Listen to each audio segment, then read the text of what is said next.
আলাইকুম। শম্পার সংসারে আমি শম্পা সবাইকে আরও একবার স্বাগত জানাই। যে যেখান থেকে আমার ভিডিওটা দেখছেন আশা করছি আল্লাহর রহমতে সবাই ভালো এবং সুস্থ আছেন। আলহামদুলিল্লাহ আমিও আমার পরিবার নিয়ে ভালো আছি।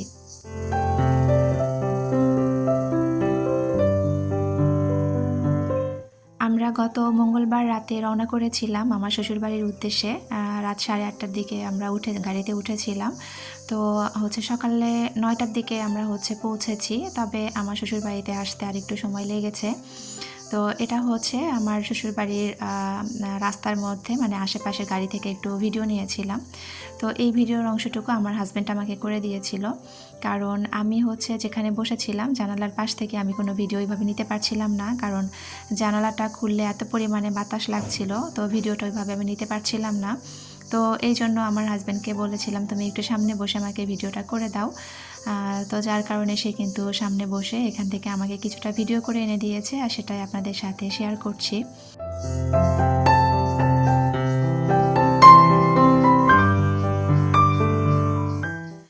গত ভিডিওতে মানে আমার শ্বশুরবাড়ি আসার গোছগাছের যে ভিডিওটা আপনাদের সাথে শেয়ার করেছিলাম, সেখানে বেশ কয়েকজন আপু জানতে চেয়েছেন যে আমার শ্বশুরবাড়ি কোথায়। তো আপনাদের সাথে অবশ্যই আমি শেয়ার করব আমার শ্বশুরবাড়ি কোথায়। তো আমি কিন্তু যখন ভয়েস দিচ্ছি এটা দিনের বেলা, তারপরেও এত পরিমাণে ঝিঝি পোকা ডাকছে, আমার এটা ভীষণ অবাক লাগছে। আপনারা যদি শুনতে পারেন তো বুঝতে পারবেন আর কি যে কী পরিমাণে ঝিঝি পোকা ডাকছে। তো যাই হোক, এইদিকে কিন্তু আমার শ্বশুরবাড়ি এলাকার মধ্যে আমরা ঢুকে গিয়েছি। তো এটা নদীর পাড়ে চলে এসেছি। আমাদের কিন্তু এই নদীটা পার হতে হয় আমার শ্বশুরবাড়িতে যাওয়ার জন্য। আর ওই যে বড় বড় নৌকাগুলো দেখতে পাচ্ছেন, এগুলো কিন্তু ভর্তি বালু থাকে, এগুলো বালুর নৌকা আর কি। তো এই নদীটা কিন্তু পার হতে হবে আমাদের। তো নৌকা ঘাটে চলে এসেছে, তো আমরা নৌকাতে উঠবো। প্রথম যখন আমি এখানে এসেছি তখন আমার এই নদীটা পার হতে অনেক বেশি ভয় লাগতো, কারণ আমি একেবারেই সাঁতার জানি না। তবে এখনও আমি সাঁতার জানি না, কিন্তু এখন কেন জানি আমার ওই ভয়টা আর কাজ করে না। আমার অনেক বেশি ভালো লাগে নদীটা পার হতে। এই যে আমার ছেলে ওখানে দাঁড়িয়ে থেকে কিন্তু খুব এনজয় করছিল এই পরিবেশটা, আর আমার সকালবেলার এই নদীর শান্ত পরিবেশটা দেখতে অনেক বেশি ভালো লাগে। নর্মালি এই সময়ে অনেক বেশি লোকজনের ভিড় থাকে, তবে যেহেতু রোজার দিন সকালবেলা এই জন্য কিন্তু এতটা বেশিও ভিড় ছিল না। তো ভালো লাগছিল আর কি দেখে, ভীষণ এই দৃশ্যগুলো আমার কাছে অনেক বেশি ভালো লাগে। তো সেটাই একটু আপনাদের সাথে শেয়ার করে দিলাম। তো এখন বলি যে আমার শ্বশুরবাড়ি কোথায়।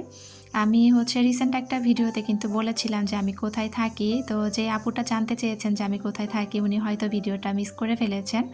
তো যাই হোক, সে আপুর উদ্দেশ্যেই বলছি যে আপু আমি বগুড়াতে থাকি, আমার বাবার বাড়ি বগুড়াতেই।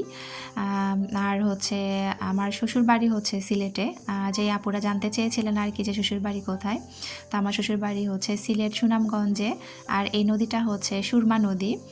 তো যারা ভিডিও শুরুতেই খেয়াল করেছেন বা ভালো করে দেখেছেন, তারা দেখলে বুঝতে পারবেন যে যখন আমরা সুনামগঞ্জে যখন ঢুকি, রাস্তার দুই পাশে দোতারার প্রতীকী একটা ইয়ার মতো দেয়া আছে আর কি।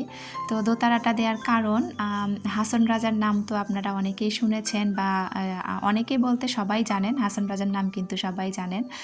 তো হাসন রাজা কিন্তু সুনামগঞ্জের ছেলে, সুনামগঞ্জের সন্তান। তো সে যেহেতু গান বাজনা করতো দোতারা নিয়ে, তো যার কারণে কিন্তু সুনামগঞ্জের প্রতিক্রিয়া হিসেবে কিন্তু এখানে দোতারাটা রাখা হয়েছে। তো ওইটা দেখলে কিন্তু বোঝা যায় যে আমি সুনামগঞ্জে চলে এসেছি। তো যাই হোক, বাড়িতে চলে এসেছি। আসার পরে আর কোনো ভিডিও আমি নিইনি। এসে আমি গোসল করে কিছুক্ষণ একটু ঘুমিয়েছিলাম।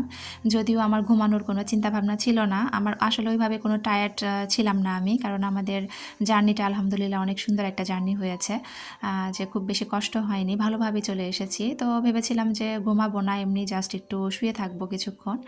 তো আমার শাশুড়িকে বলেছিলাম যে ইফতারিতে কী রান্না করবেন, আমি রান্না করব।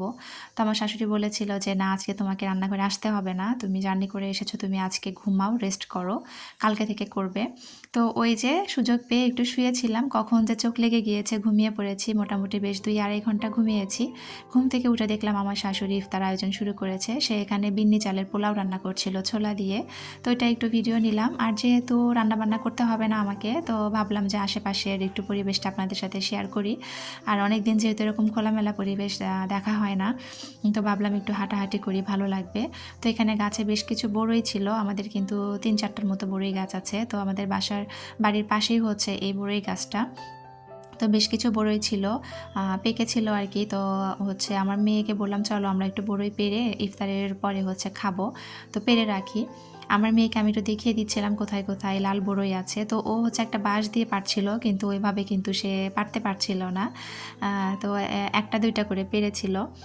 তো পরে হচ্ছে আমাদের বাড়িতেই হচ্ছে একজন ভাই থাকে, এই যে এই ভাইটা উনি হচ্ছে বড়ইগুলো আমাদেরকে পেরে দিয়েছিলেন।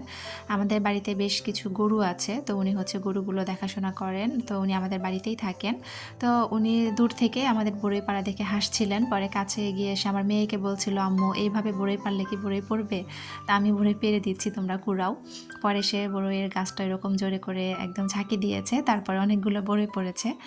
আর গ্রামের মধ্যে আসলে যে সিনগুলো একদম কমন দেখা যায়, যে বড়ই টড়ই বা আম পড়লে কিন্তু আশেপাশের বাচ্চারা এসে কিন্তু কুড়াতে থাকে। তো এই যে এই বাচ্চাগুলো ওরা দূর থেকে দেখেছে, ওরা কিন্তু ওদের জন্য বড়ইগুলো কুড়াচ্ছিল না, ওরা আসলে বড়ইগুলো কুড়িয়ে হচ্ছে আমাদেরকেই দিচ্ছিল। আমার মেয়ে যে ঝুড়ি নিয়ে ঘুরছে আর ওরা বড়ইগুলো কুড়িয়ে কুড়িয়ে ঝুড়ির মধ্যে জমা দিচ্ছিল। তো এই সিনটা দেখে আমার কাছে ভীষণ ভালো লাগছিল। তো ভাবলাম আপনাদের সাথে একটু শেয়ার করি। আর আমি নিজেও কিন্তু একটু বড়ই কুড়াচ্ছিলাম, আমার কাছে অনেক বেশি ভালো লাগছিল বড়ই কুড়াতে। একদম আমার ছোটোবেলার কথা মনে পড়ছিল। আমাদের পাড়ার মধ্যে কিন্তু এরকম বড়ই গাছ ছিল আর আমরা এরকম যে বড়ই কুড়াতাম। তো সেই ছোটোবেলার কথা মনে পড়ছিল। আর এটা হচ্ছে আমাদের পিঙ্কি বুড়ি। তো পিঙ্কি বুড়ি বললাম, ওর নাম কিন্তু পিঙ্কি না, হ্যাঁ ও একদম মাশাল্লাহ দেখতে গোলাপি রঙের হয়েছে, একদম দুধে আলতা রং যেটা, এটা আমার যা কিন্তু ওকে কোলে নিয়ে আছে। তো এই যে আমি একটু পাশ থেকে ভিডিও করে নিচ্ছিলাম। আর এদিকে হচ্ছে আমার শাশুড়ি কিন্তু বেশ অনেকটা পরিমাণে বড়ই শুকিয়ে রেখেছে আচার করার জন্য।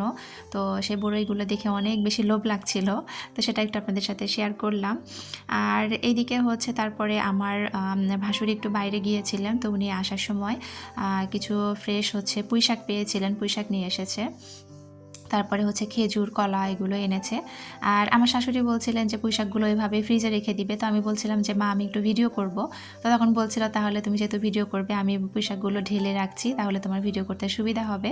তো পরে সে কিন্তু আবার পুঁইশাকগুলো সুন্দর করে হচ্ছে একটা ডালার মধ্যে নিয়ে নিয়েছিল।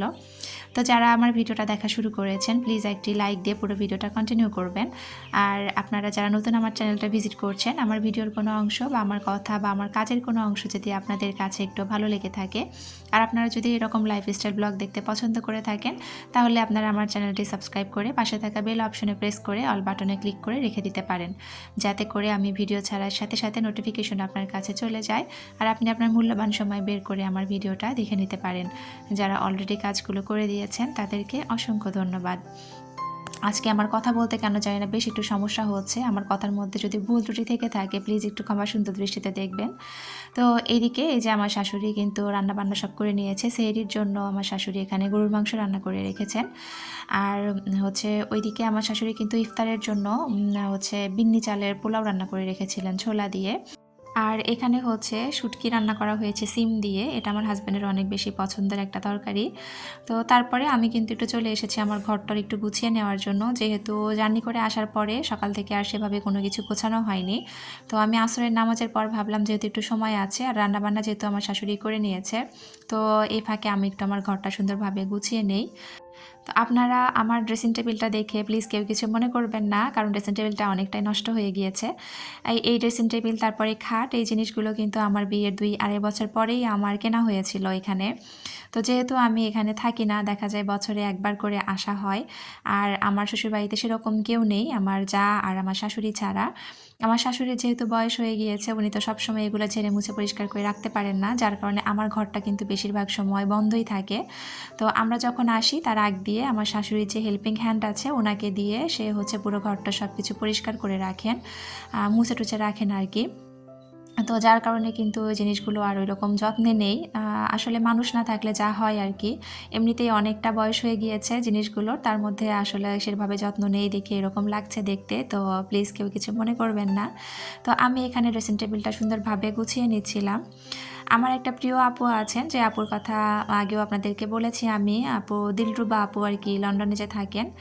আপুর সাথে আসলে আমার পরিচয়টা খুব কাকতালীয়ভাবেই হয়েছে। আপু আমার ভিডিওতে প্রথম আপু আমার ভিডিও দেখেই হুট করে একদিন আমাকে জিজ্ঞেস করেছিলেন যে শম্পা তোমার বাড়ি কোথায়, তুমি আর তোমার বাড়ি কি সিলেটে কিনা। তো আমি আপুকে বলেছিলাম আপু আমার হচ্ছে সিলেটে আমার শ্বশুর বাড়ি।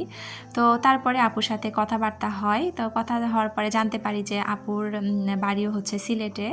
তো এবং আরও একটা কাকতালীয় কাকতালীয় ব্যাপার হচ্ছে আপুর বাবার বাড়ি যেখানে সিলেটের যে এলাকায়, আমার শ্বশুররা কিন্তু ওখানকারই, আসলে মূলত ওখানকারই লোক। তারা ওখান থেকে তারপরে আমার দাদা শ্বশুর হচ্ছে এই সুনামগঞ্জে চলে এসেছিলেন।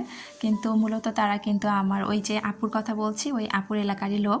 তো যাই হোক, তো আপু আমাকে যখন শুনেছিলেন যে আমার শ্বশুরবাড়ি সিলেটে, তো আপু খুব মিষ্টি করে আমাকে বলেছিলেন, শম্পা তুমি তো আমাদের সিলেটের বউ। তো কথাটা শুনে আমার কাছে খুব ভালো লেগেছিল। আপুর একটা রিকোয়েস্ট ছিল, আপু আমাকে বলেছিলে তুমি যখন সিলেটে যাবে তুমি কিন্তু একটু সিলেটের ভিডিও বেশি বেশি শেয়ার করবে। আমরা যেহেতু বিদেশে থাকি আর বাংলাদেশের একটা রাস্তাঘাট দেখলেও একটা শান্তি লাগে। তো আপুর কথাটা শুনে যতটা ভালো লেগেছিল, আবার কোথাও কেন জানি একটা কষ্ট কাজ করেছিল। মনে হচ্ছিল যে আসলে আপুর না জানি কত দেখতে ইচ্ছা করছে আপুর নিজের দেশ, নিজের এলাকার রাস্তাঘাট। তো আপু আসলে যে এলাকার মানুষ, আমাদের গাড়িটা কিন্তু ওই দিক দিয়েই আসে। আমার একটু ইচ্ছা ছিল আমি ওই অংশটুকু ভিডিও করে আপুর জন্য একটু শেয়ার করব, কিন্তু সত্যি কথা বলতে আমি ওই সময় এত বেশি ঘুমিয়েছিলাম যার কারণে আমি আর ওই জায়গাটুকু ভিডিও করতে পারিনি। তো নেক্সট যদি কখনো আমার ওইদিকে যাওয়া হয় আমি অবশ্যই আপুর জন্য ওই জায়গাটুকু ভিডিও করে শেয়ার করার চেষ্টা করব ইনশাআল্লাহ। তো এইদিকে ঘর-টর গুছিয়ে কিন্তু আমি চলে এসেছি ইফতারির এখানে। ইফতারি কিন্তু আমার মেয়ে, ২ মেয়ে আর তার দাদি ৩ জন মিলে কিন্তু ইফতার রেডি করে নিয়েছে। আমি শুধু এখানে এসে একটু শরবতটা ঢেলে নিচ্ছিলাম। তো এখানে আমরা কিন্তু সবাই নিচে বসে ইফতার করব। আমরা কিন্তু সবসময় খাওয়া-দাওয়া, ইফতার বলেন সবসময় খাওয়া-দাওয়া আমরা কিন্তু নিচেই করি। আমার শ্বশুর যখন বেঁচে ছিলেন উনিও টেবিলে খাওয়া পছন্দ করতেন না। উনি বলতেন সবাই এসো, সবাই একসাথে নিচে খাবো। তো ওইভাবে আমরা এখনো পর্যন্ত নিচেই খাওয়া-দাওয়া করি। তো আমি এখানে আরও কিছু ভিডিও নিতে চেয়েছিলাম, কিন্তু কারেন্ট এত বেশি ডিস্টার্ব করছে যে ভিডিওর মাঝখানে কারেন্ট চলে গিয়েছিল। আর ভিডিওটা আসলে অন্ধকার অন্ধকার আসতো, যার কারণে কিন্তু আর ওইভাবে ভিডিওটা আমি নিতে পারিনি। বাড়িতে ওয়াইফাই আছে, তবে কারেন্ট একেবারেই থাকছে না, যার কারণে আমি বেশ সমস্যার মধ্যেই পড়ে গিয়েছি। তো যাই হোক, দেখা যাক কি হয়। তো এটা হচ্ছে ইফতারের পর, মানে মাগরিবের নামাজের পরে। এখানে ওই যে বলেছিলাম আমাদের বেশ কিছু গরু আছে, তো এখানে গরুর দুধ দুইয়ে রাখা হয়েছে। তো এখান থেকেই আমার মেয়েকে বলছিলাম একটু কড়া লিকার দিয়ে চা করার জন্য। মাথাটা কেন জানি একটু ধরে আছে, যেহেতু রোজার মাস সকালবেলা চা খাওয়া হয় না। তো এজন্য মেয়েকে বলেছি চা করতে। তো এখানে একদম খাঁটি গরুর দুধ দিয়ে কিন্তু চাটা এখন করবে। গ্রামের বাড়ি তো আসলে এগুলোই হচ্ছে আসল মজা। এই জিনিসগুলো আমি সবসময় বাসায় খুব মিস করি। যেহেতু অনেকটা লম্বা জার্নি, দূরের জার্নি, একটু তো ঝামেলা পোহাতে হয়েছে। তারপরেও যখন পরিবারের সবাই এক জায়গায় হয়েছি, এটা আলহামদুলিল্লাহ অনেক বেশি আনন্দের। তো এই যে চা খাচ্ছিলাম, চা খেতে খেতে আপনাদের কাছ থেকে বিদায় নিব সবার সুস্থতা কামনা করে। আর আমার পরবর্তী ভিডিও দেখার আমন্ত্রণ জানিয়ে এখান থেকে বিদায় নিচ্ছি। আল্লাহ হাফেজ, আসসালামু আলাইকুম।